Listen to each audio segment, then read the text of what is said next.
오늘의 헤드라인입니다. 오늘은 전국적으로 구름이 많겠지만 서울의 낮 기온이 20도까지 오르며 선선하겠습니다.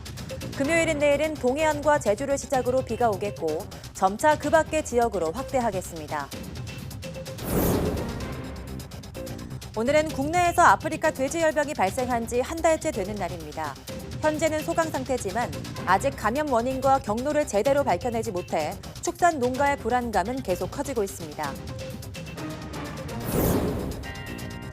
가수 겸 배우 설리의 죽음 이후 악성 댓글을 더는 묵과해서는 안 된다는 인식이 확산되고 있습니다. 악성 댓글 작성자를 찾기도 힘들고 처벌 수위도 낮아 인터넷 실명제를 도입해야 한다는 목소리가 힘을 얻고 있습니다.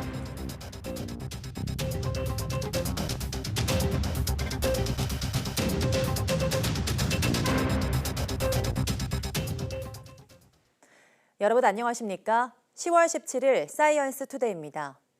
오늘은 전국적으로 구름 많고 선선한 날씨가 이어지겠습니다. 기상청은 동해 북부 해상에 위치한 고기압의 영향으로 오늘 전국에 구름이 많겠고 낮 기온은 서울 20도, 광주, 대구 21도 등으로 어제와 비슷해 선선하겠다고 밝혔습니다. 금요일인 내일은 기압골 영향으로 아침에 동해안과 제주도부터 비가 시작돼 오후에는 남부와 경기 남부, 영서지방으로 점차 확대할 전망입니다. 제주도 남서쪽 149km에 있는 이어도의 바다를 보면 우리나라의 겨울철 기온을 알 수 있다는 연구 결과가 나왔습니다. 국립해양조사원과 포항공대 연구팀은 이어도 해양과학기지 주변 해역 수온이 한반도 기온보다 1, 2개월 빨리 변한다는 사실을 확인했다고 밝혔습니다. 연구팀은 이어도 해역 수온이 평년보다 0.6도에서 0.7도 오를 경우 1, 2개월 뒤 우리나라 겨울철 기온도 평년보다 0.3도에서 0.5도 올랐다고 말했습니다. 수온이 내려가는 이런 현상은 비슷하게 나타났습니다. 연구팀은 현재 이어도 기지 관측 자료를 활용해 여름철 한반도 기온과 강수량을 예측하는 연구도 추진하고 있다고 말했습니다. 국내에서 아프리카 돼지열병이 발생한 지 한 달이 됐습니다. 농장 돼지를 중심으로 한 발생은 소강 상태지만 감염 원인 가운데 하나로 지목된 야생 멧돼지에서 바이러스가 잇따라 검출돼 정부는 기존의 방역 대책을 이어가고 멧돼지 포획에 집중하기로 했습니다. 김정회 기자입니다. 아프리카 돼지열병에 걸린 야생 멧돼지 폐사체가 또 나왔습니다. 벌써 7마리째입니다. 발견된 곳은 철원군 민통선 안쪽. 지난 12일 감염된 폐사체가 나온 곳과 1.4km 거리입니다. 이 일대 야생 멧돼지 상당수가 감염됐을 거란 추정이 가능합니다. 방역당국은 총기까지 허용하며 대대적인 멧돼지 포획에 나서고 있습니다. 기르는 돼지에서 아프리카 돼지열병 발생은 일주일째 없습니다. 의심 신고가 몇 건 있었지만 모두 음성으로 판명됐습니다. 중점 관리 지역을 넓혀 집중적으로 방역하고 발생 지역 돼지들은 모두 수매하거나 살처분한 효과라는 분석입니다. 하지만 아직 끝난 게 아닙니다. 바이러스의 생존력이 강해서 언제 어디서든 다시 고개를 들기 쉽기 때문입니다. 아프리카 돼지열병 바이러스는 환경에 오래 생존할 가능성이 있어 재발을 방지하기 위해 민관 합동으로 발생 지역과 농장에 대한 위험 평가를 실시할 계획입니다. 평가 결과 살처분 농장의 돼지 재입식이 어려우면 농가 피해를 최소화하는 방안을 추진하기로 했습니다. 중점 관리 지역에서 운영하는 통제 조치도 기한을 두지 않고 계속 유지하기로 했습니다. 가축과 분뇨의 반출입 통제, 경기 북부와 강원 북부 지역에서의 축산 차량 이동 통제 조치를 연장 운영키로 하였습니다. 아직 원인과 경로조차 제대로 밝혀내지 못한 바이러스와의 전쟁으로 농가 피해와 불안감은 계속 커지고 있습니다. YTN 김정혜입니다. 야생 멧돼지가 아프리카 돼지열병의 새로운 복병으로 떠오르면서 접경 지역은 멧돼지 사냥에 총력을 기울이고 있습니다. 하지만 여전히 일부 지역에서는 총기 사용이 제한돼서 멧돼지 퇴치에 어려움을 겪고 있습니다. 지환 기자입니다. 야간에 민통선 이북 지역에서 사살된 멧돼지입니다.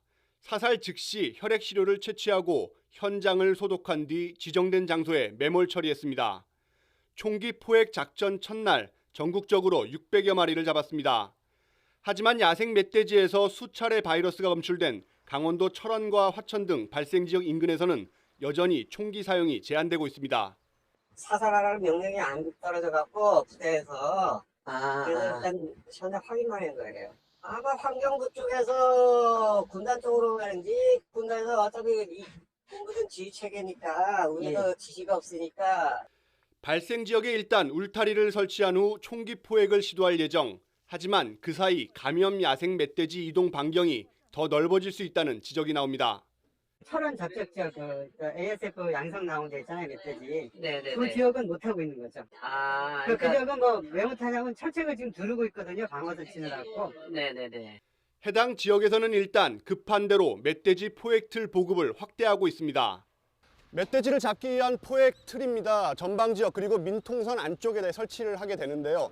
멧돼지를 먹이를 통해 유인한 후에 무게가 느껴지면 철문이 닫히게 됩니다. 자치단체가 제작해 군부대에 전달하고 있는데 추수가 끝나 멧돼지 먹잇감이 부족해지는 시기에 집중적으로 설치할 예정입니다.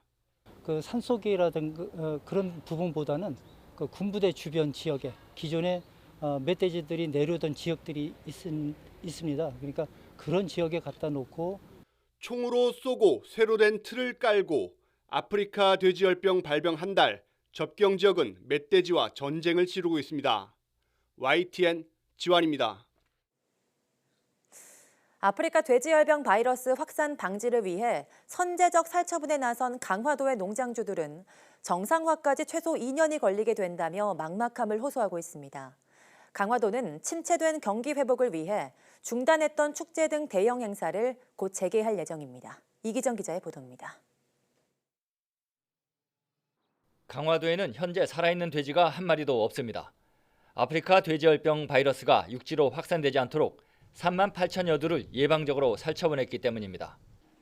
한때 5천여 마리를 사육했던 한 농장주는 체열과 분변에서 모두 음성 판정을 받은 돼지를 살처분하면서 매우 안타까웠다고 토로합니다. 강화가 시행을 해서 더 이상의 그런 문제가 발생되지 않는다면은 우리는 기꺼이 그 대신에 우리를 먼저 하는 우리들에게 충분한 거기에 보상과 이어지는 삶의 터전이 준비될 수 있게끔 해줄 것이다 하는 신뢰의 믿음을 갖고 이제 모든 걸 살처분한 거죠. 살처분에 협조한 농장주들은 정부 보상 체계에 우려의 시선을 감추지 못하고 있습니다. 돼지 재입식을 통해 농장이 정상화되려면 2년 정도가 소요되지만 농림축산식품부의 농가 지원책은 6개월에 머물러 있기 때문입니다. 농장주들은 비대위를 구성해 현실적 보상안 마련을 위해 목소리를 모으고 있습니다.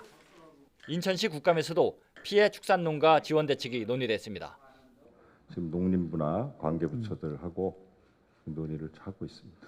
예, 아무튼 그 돼지를 잘 키워서 출하하는 것보다는 많은 그 피해를 볼 테니까 시장님께서 특별히 더 관심을 가져주시기 바라고요. 고려 인삼축제 등 주요 행사가 취소돼 경기 침체를 맞은 강화군은 관내 돼지에 대해 선제적 살처분을 진행한 만큼 이제는 지역 경제 살리기에 나서겠다는 각오입니다. 이번 가을 여행은 바다와 산 그리고 아름다운 이야기가 있는 강화군으로 많이들 와주시기 바랍니다. 강화군은 이달 말부터 대형 콘서트 등을 재개하면서 가을철 관광객을 맞이할 채비를 다지고 있습니다. YTN 이기정입니다. 전북 고창군 해안가에서 발견된 멧돼지 사체에 대한 아프리카 돼지열병 ASF 검사 결과 음성으로 확인됐습니다. 고창군은 국립환경과학원으로부터 이 같은 내용의 ASF 감염 여부 검사 결과를 통보받았다고 밝혔습니다. 앞서 고창군 해리면 광승리 해안가에서 야생 멧돼지 사체가 발견되자 경찰과 군 관계자는 주변을 통제하고 해안가 일대를 방역했습니다. 고창군 측은 ASF 음성 결과가 나와 해안가에 배치된 소독차를 모두 철수할 방침이라고 밝혔습니다. 전북에서는 이번 달만 야생 멧돼지 폐사체 5마리가 발견됐지만 아프리카 돼지열병과 연관성은 없는 것으로 확인됐습니다.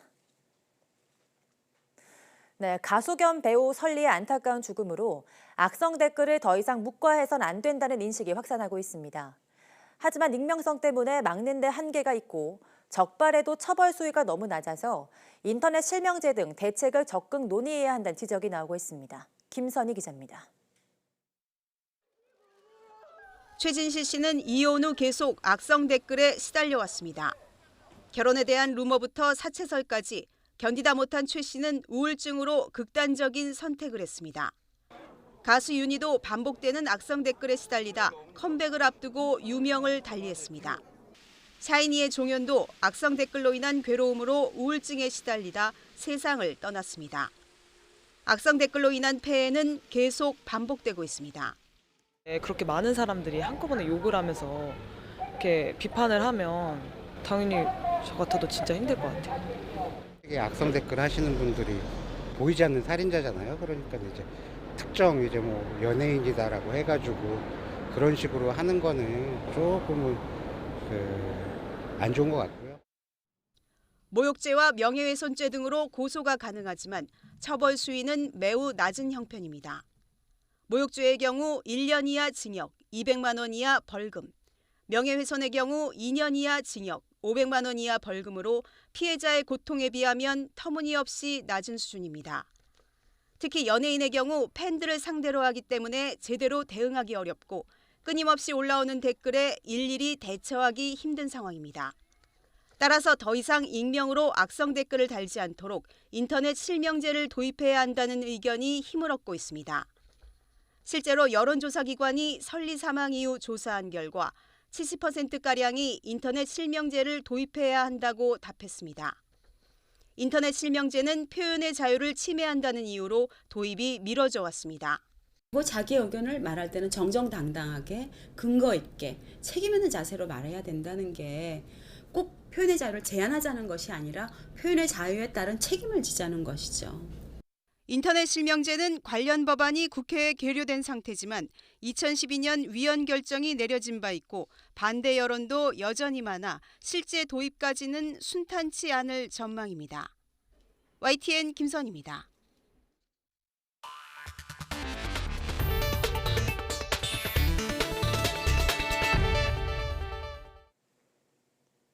(24조) 원을 돌파하는 내년도 정부 연구개발 예산이 국회에 제출된 가운데 정부가 산학연 연구자 200여 명을 대상으로 이와 관련한 설명회를 개최했습니다. 과학기술정보통신부는 서울 엘타워에서 열린 설명회에서 혁신 성장을 위한 3대 중점 산업과 핵심 인프라 구축 등 내년도 R&D 예산안의 중점 투자 방향 등을 연구자들에게 설명했습니다. 특히 일본의 수출 규제 대응을 위해 소재 부품 장비 분야 R&D 예산이 내년도에 2배 이상 확대됨에 따라 이에 대한 추진 방향을 중점적으로 안내했습니다. 과기정통부는 이번에 열린 1차 설명회에 이어 오는 23일 대전에서 2차 설명회를 열 계획입니다. 그럼 여기서 김성수 과학기술혁신본부장의 말 직접 들어보시겠습니다. 이번 정부의 20조 예산의 문을 열었고 30조 예산을 준비하는 그런 굉장히 중요한 시기입니다. 많은 부분에서 우리가 새로운 거, 새롭게 할 수 있는 거, 그동안 못했던 거, 그다음에 과학기술이 진짜 진정 나가야 될 방향 이런 것들을 수립할 수 있는 롱텀 긴 호흡으로 굉장히 좋은 기회라고 저는 봅니다. 네, 서울에서 열린 한일 외교 국장급 협의에서 우리 측은 이낙연 총리와 아베 총리와의 면담이 성사될 수 있도록 협조를 요청했습니다. 면담이 성사되더라도 깊은 대화를 나누기는 어려울 것으로 보이지만 현 국면의 전환점이 될 수 있을 것으로 기대됩니다. 한연희 기자의 보도입니다. 한일 외교 국장급 협의를 위해 서울을 찾은 다키자키 시게키 일본 외무성 아시아대양주 국장에게 우리 측은 이낙연 국무총리와 아베 총리와의 면담이 성사될 수 있도록 협조를 요청했습니다.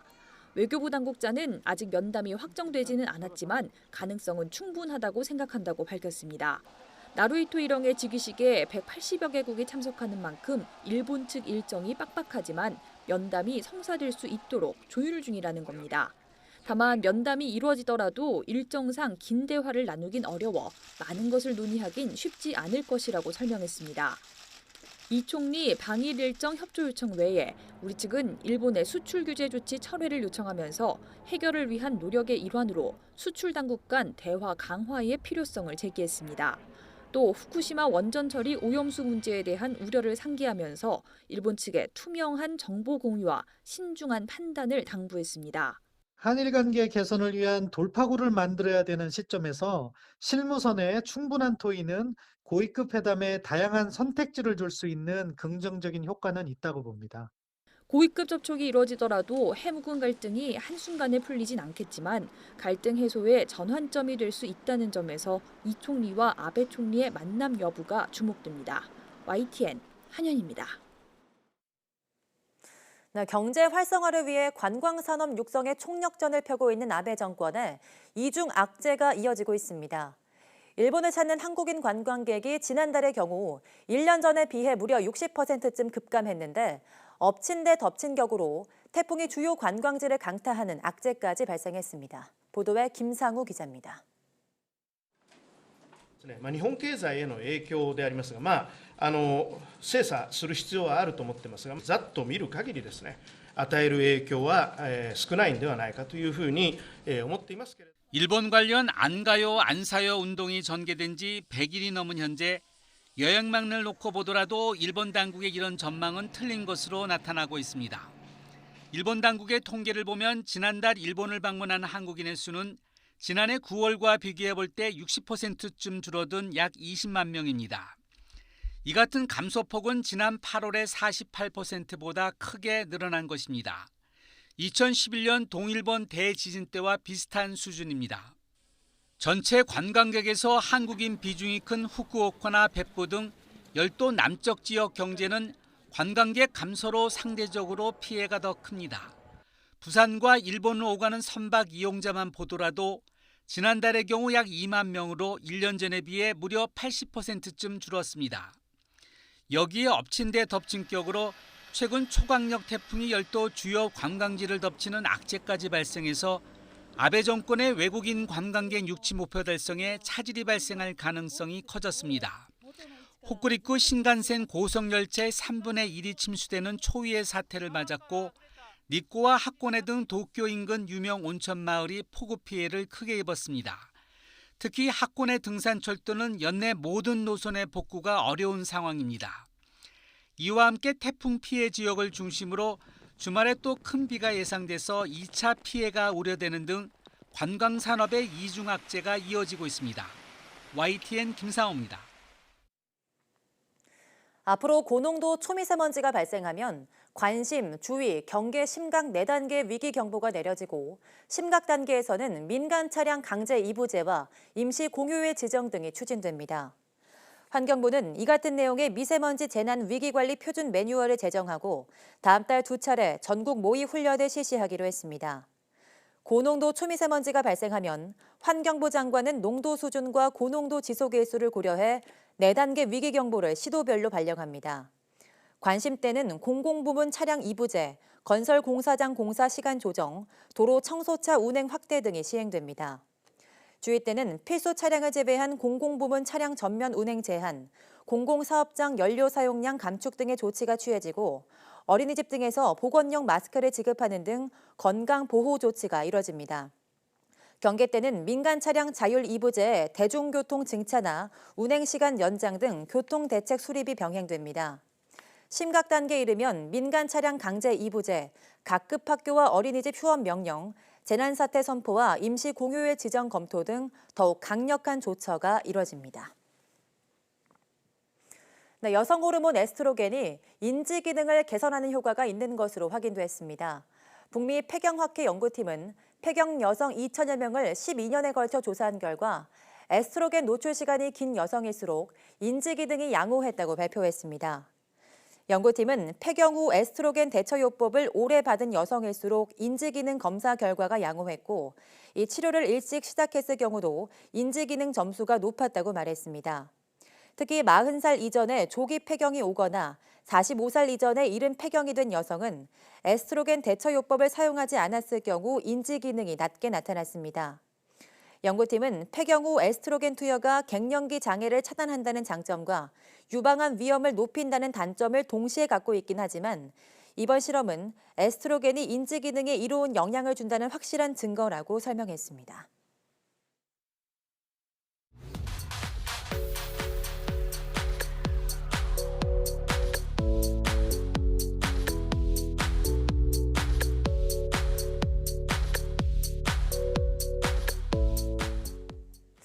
원자력 발전소나 바다에서 사고가 나면 접근하기 힘들어서 구조 작업이 굉장히 위험한데요.